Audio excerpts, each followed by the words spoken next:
What's going on, everyone? So, it's time for the Los Angeles Lakers to consider and explore Austin Reaves trades.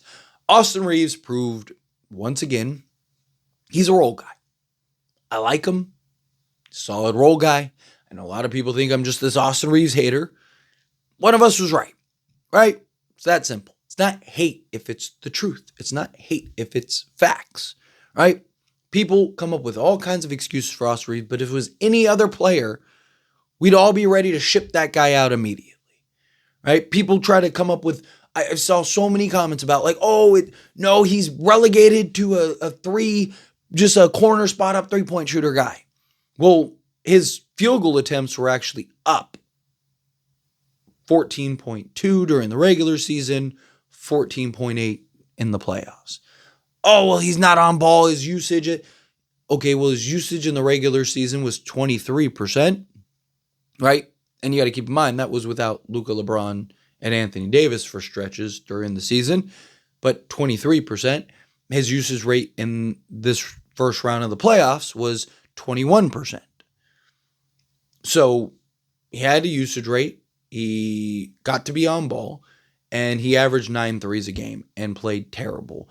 And all his percentages across the board were down, and he turned the ball over like crazy, and he couldn't handle the physicality, and he couldn't handle the toughness, and Minnesota punked him.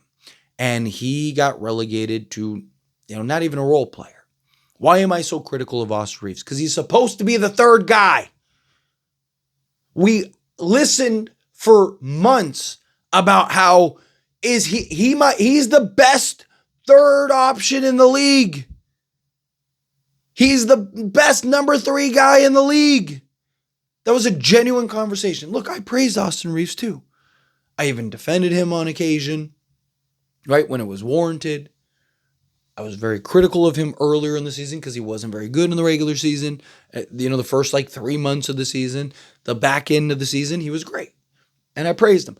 I don't care what you do in the regular season. I care what you do in the postseason. D'Angelo Russell was having a historically great season for the Lakers. Historically great. Literally setting records left and right. And all of us at the end of the playoffs were like, he's got to go. But Austin Reaves gets a pass. Why? Because he's a fan favorite? I don't care about fan favorites. You know what I'm a fan of? The Lakers. You know what I love? Championships. You know what I would prefer over Austin Reaves? Winning another championship. And if we can turn Austin Reaves into a piece that helps us win a championship, thanks, Reaves. That's what I care about. Now, look, cooler heads need to prevail. You don't trade Austin Reaves just to trade him. I don't want to trade Austin Reaves for a bag of chips, right? But if the right trade is there, if the right move is there, you look to turn Austin Reaves into that right move. Whether it's a package deal to go get a top tier guy, or it's just a better fit and piece that makes sense, right? Just throwing out names that many of you might recognize, but a guy's in the mold of a Dyson Daniels, a Herb Jones, right? A Jalen Suggs. Can you get guys like that? Yes, you might argue Austin Reaves is better than that guy, this guy, or that guy. But we've seen that it's not as simple as just putting names on the back of the jerseys. If it was simply just about the names, why doesn't Phoenix have 2 championships? Why didn't the Lakers win the championship this year? I mean, they have Luka, LeBron, and Austin Reaves. Why didn't they win the championship this year? Is it because it's more than just names on the back of the jerseys? We're Laker fans, right? Or at least most of you watching this channel, because it's a Laker channel, most of you are probably very familiar with the history of the Lakers.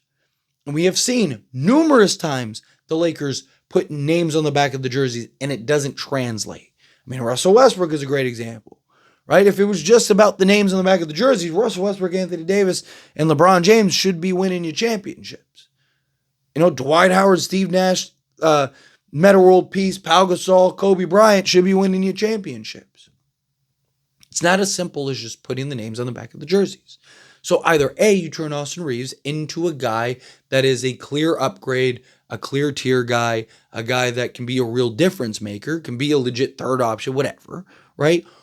Or you're turning him into that better complementary piece that makes sense alongside LeBron and Austin Reaves, or LeBron and Luka. Sorry, right? Like I said, if you could get, I don't think Atlanta would trade him, but like a Dyson Daniels or a Herb Jones or a Jalen Suggs, like would Orlando be interested in swapping Jalen Suggs for Austin Reaves? Right? You might argue like, hey, Austin Reaves is better. Sure, okay, fine. You want to argue that? Fine. But Jalen Suggs would be the better fit. Give you the point of attack defense, give you the athleticism, give you the 3-point shooting, give you the better slotted guy alongside Luka. So now you got Luka and a legit point of attack 3-and-D guard that could have defended Anthony Edwards all playoffs. And then you go get another legit 3-and-D guy, right? Whatever, a Miles Bridges or something like that, right? Get a guy like that, sizable, versatile forward that can do multiple things on the basketball court, play multiple positions and defend. Cam Johnson, whatever, right? Pick your favorite guy. And then go get a legit center. And now all of a sudden you just have a much more cohesive, much better balanced team, right? If you could turn Austin Reaves into, a Walker Kessler, or you could turn Austin Reaves into a Cam Johnson or whatever, right? I think you do it. If it's a guy that, again, makes sense and better fits the team and upgrades the team, then I think you do it, right? Again, I wouldn't trade Austin Reaves just to trade him. I'm not trading him for a bag of peanuts, but the days of Austin Reaves is untouchable, Austin Reaves is this, that, and the other, those days are gone. Austin Reaves is not untouchable. Austin Reaves is not that guy. Austin Reaves is a good role player that you can find others of. Now, there is an argument to be made in regards to Austin Reaves for the regular season because he is really good in the regular season. And on top of that, he's a guy that plays, 80 games a season. And you have Luka and you have LeBron who are both going to miss 15 to 20 games each. So, yeah, it would be nice to have a guy like Austin Reaves that can get you 30 on any of those nights. But if you have a good, balanced, deep, versatile team, then you don't really need that guy to go out there and be like, you're going to be able to kind of step up by committee. And hopefully you have at least one of Luka and LeBron on any given night, right? LeBron gets a couple nights off. Well, hopefully you still have Luka and a Suggs and a Bridges and a Mark Williams with whatever else, right? Like, a Dorian Finney-Smith, boom. So now you have this versatility. Now you have that defense and you can win, right? Right? Like, yes, there are benefits to Austin Reaves, but there also are cons to Austin Reaves and the team and the fit and numerous other things. If Austin Reaves is willing to just accept the sixth man role and just be like, hey, you know what? I'll sign a new deal, 4 years, $60 million, and be your sixth man. Perfect. Go ahead. You gotta keep in mind, Austin Reaves is going into a contract year 1. 2, he's probably gonna want to get paid. And 3, is he really gonna accept the sixth man role? Probably not. Especially when he can go to another team and probably be the guy or a second guy or whatever. And there might not be as much pressure as there would be on a team like the Lakers. And he might actually have an opportunity to do X, Y, and Z. I think you look to move and trade Austin Reaves.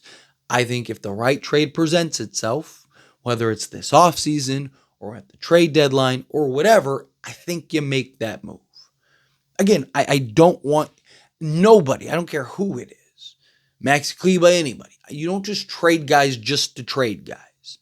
But the Lakers, if they include Austin Reaves in trade talks, 1, probably would get better pieces, a better return, and 2, probably get several guys. Because now you have like $60 million in expiring contracts. Because at that point, you'd have Maxi Kleber, you'd have like Shake Milton if you needed to, because he's on a non-guaranteed deal. You'd have Rui Hachimura, you'd have Austin Reaves, Gabe Vincent, Jared Vanderbilt, right? I think he has one more year after next year, but you get the point, right? Like, you'd have plenty of salary to go and make moves and whatever, and LeBron takes discount and salary cap increases and so on and so forth, right? You're in great shape. So we'll see. Time will tell. But I think the days of Austin Reaves being untouchable and you're not doing that, like, I think those days are gone. I think that was fun. It was a good ride. Loved his emergence for an undrafted guy. Special, but he's a role guy. If you want to argue he's a blue chip role guy, a top tier role guy, sure, okay, fine. But he let this team down. Let this team down big time. And there's no defending it. The reality is reality. It's okay to just be honest. It's okay to just be like, hey, you know what? Like, yeah, it wasn't what we needed him to be. Right? And I think it's time to look in the mirror and look to try to turn him into something that does make sense.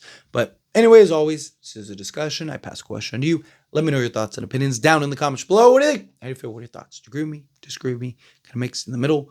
How do you feel? Whatever your thoughts are. Either way, I'd love to hear it. So let me know down in the comments. That being said, if you haven't liked this video, hit that like button. Helps me a lot. So we enjoy these types of videos, and I truly appreciate it. Not subscribe channel, hit that subscribe button. Turn on the bell notifications. Appreciate y'all. See you in the next one.